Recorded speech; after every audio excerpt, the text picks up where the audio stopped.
Sumainyo ang Panginoon. At sumaiyo rin. Ang mabuting balita ng Panginoon ayon kay San Lucas. Papuri sa iyo, Panginoon. Noong panahong iyon, ang Anghel Gabriel ay sinugo ng Diyos sa Nazaret, Galilea, sa isang dalaga na ang pangalay Maria. Siya'y nakatakdang ikasal kay Jose, isang lalaki buhat sa lipi ni Haring David. Paglapit ng anghel sa kinaroroonan ng dalaga, binati niya ito. Matuwa ka, ikaw ay kalugod-lugod sa Diyos, wika niya. Sumasa iyo ang Panginoon. Nagulumihanan si Maria sa gayong pangungusap at inisip niyang mabuti kung ano ang kahulugan niyon. Kaya't sinabi sa kanya ng anghel, "Huwag kang matakot, Maria, sapagkat kinalulugdan ka ng Diyos. Makinig ka. Ikaw ay maglilihi at manganganak ng isang lalaki at siya'y tatawagin mong Jesus. Magiging dakila siya at tatawaging anak ng kataas-taasan. Ibibigay sa kanya ng Panginoong Diyos ang trono ng kanyang amang si David. Maghahari siya sa angkan ni Jacob magpakailanman at ang kanyang paghahari ay walang hanggan." "Paanong mangyayari ito gayong ako'y dalaga?" tanong ni Maria. Sumagot ang anghel, "Bababa sa iyo ang Espiritu Santo at lililiman ka ng kapangyarihan ng kataas-taasan. Kaya't banal ang ipanganganak mo at tatawaging anak ng Diyos. Natatandaan mo ang iyong kamag-anak na si Elizabeth?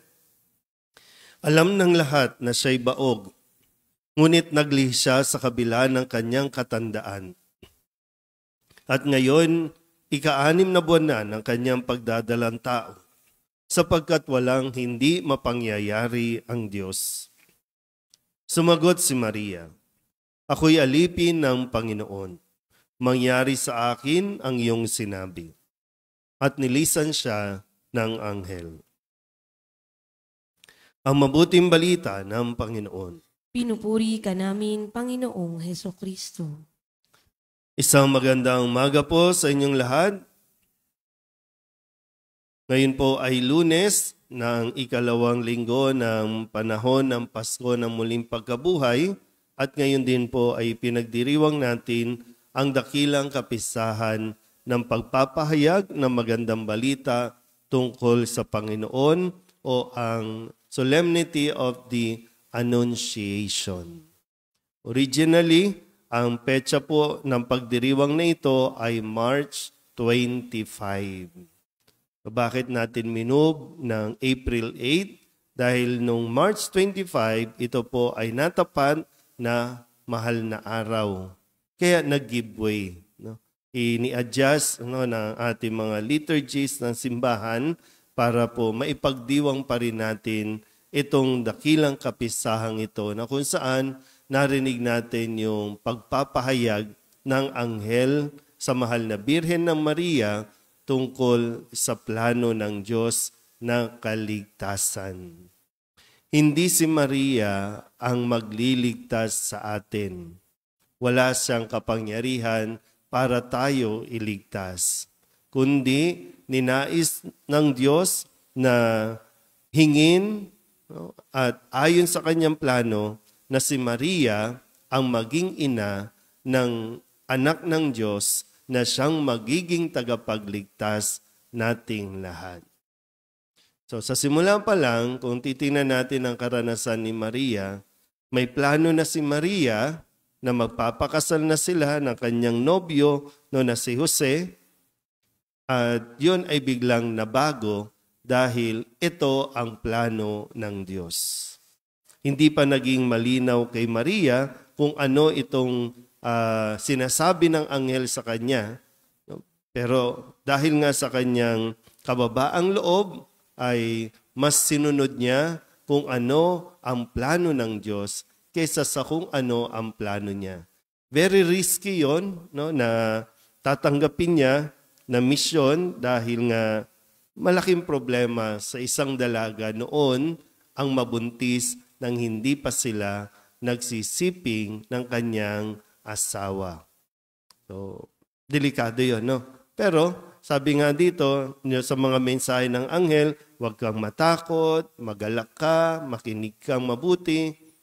At dahil doon ay naging malinaw din kahit papano na mas mahalagang sundin ang plano ng Diyos. Hindi lang yung sarili niya ang iisipin niya kasi pwedeng ito yung gusto niya eh.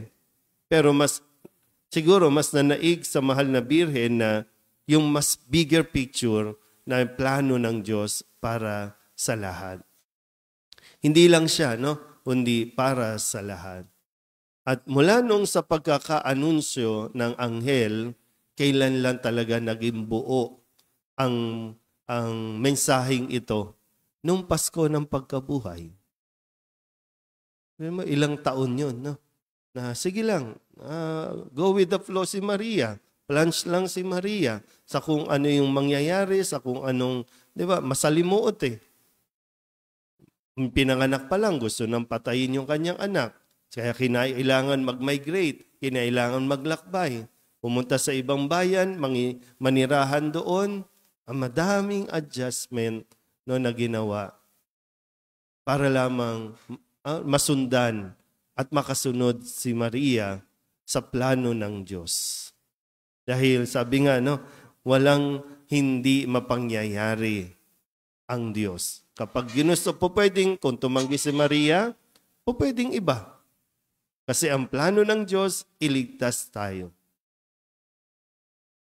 Kaya kung ano man yung nangyayari sa atin, kung tayo man, kung sa tingin mo hindi umaayon sa iyo, ayon sa iyong plano, ayon sa iyong kagustuhan, ang nangyayari sa buhay mo, magandang mapagnilayan muna na ito ba talaga ay plano ko o ito ang nagdadala sa akin sa kung ano ang plano ng Diyos sa akin. Tandaan natin, mas mahalaga at mas maganda ang pinaplano ng Diyos para sa atin. Kailangan lang natin magkaroon ng pananampalataya na katulad ng ating mahal na Birhen Maria, ang mahal na Birhen ng Soledad. Kaya mahalaga po yung nagninilay tayo, nananahimik tayo ng kaunti para mapagnilayan natin at mapagdasalan natin kung ano nga ba talaga ang ninanais ng Diyos para sa ating lahat. Anumang trahedya, anumang maganda o pangit na pangyayari sa buhay natin, huwag mong kakalimutan, huwag nating kakalimutan, may pinaplano ang Diyos para sa atin. Ipagdasal natin na maliwanagan na tayo, mas makita na natin kung ano itong dinadala o pinagdadalhan sa atin ng Diyos. Amen?